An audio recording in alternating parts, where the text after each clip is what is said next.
చిన్న చిన్న పనుల చేత లక్ష్మీదేవి యొక్క అనుగ్రహము పరిపూర్ణముగా కలిగేటటువంటి కాలం కాబట్టి శనగలు తీసుకొచ్చి ఏదో అరటిపళ్ళు, తమలపాకులు, తోక చెక్కలు ఇవన్నీ పెట్టి, వక్కలు పెట్టి తాంబూలంతో కలిపి వచ్చినటువంటి ఆ సువాసినులందరికీ ఇస్తారు.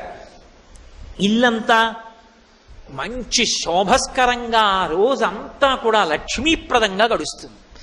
ఇది వరలక్ష్మీ వ్రతము యొక్క కల్పము అని లక్ష్మీదేవి చెప్పిందని పార్వతీదేవికి పరమేశ్వరుడు చెప్తే, శౌనకాది మహర్షులకు సూతుడు చెప్తే, వ్రతం చేసేటప్పుడు బ్రహ్మస్థానంలో ఉన్న బ్రాహ్మణుడు చెప్తే, వచ్చే ఏడాది బాగా చేసుకోవడానికి మీకు నేను చెప్పాను.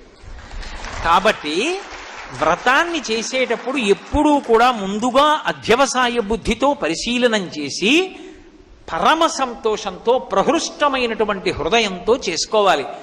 వారు వీరు చెప్పిన మాట కాదు.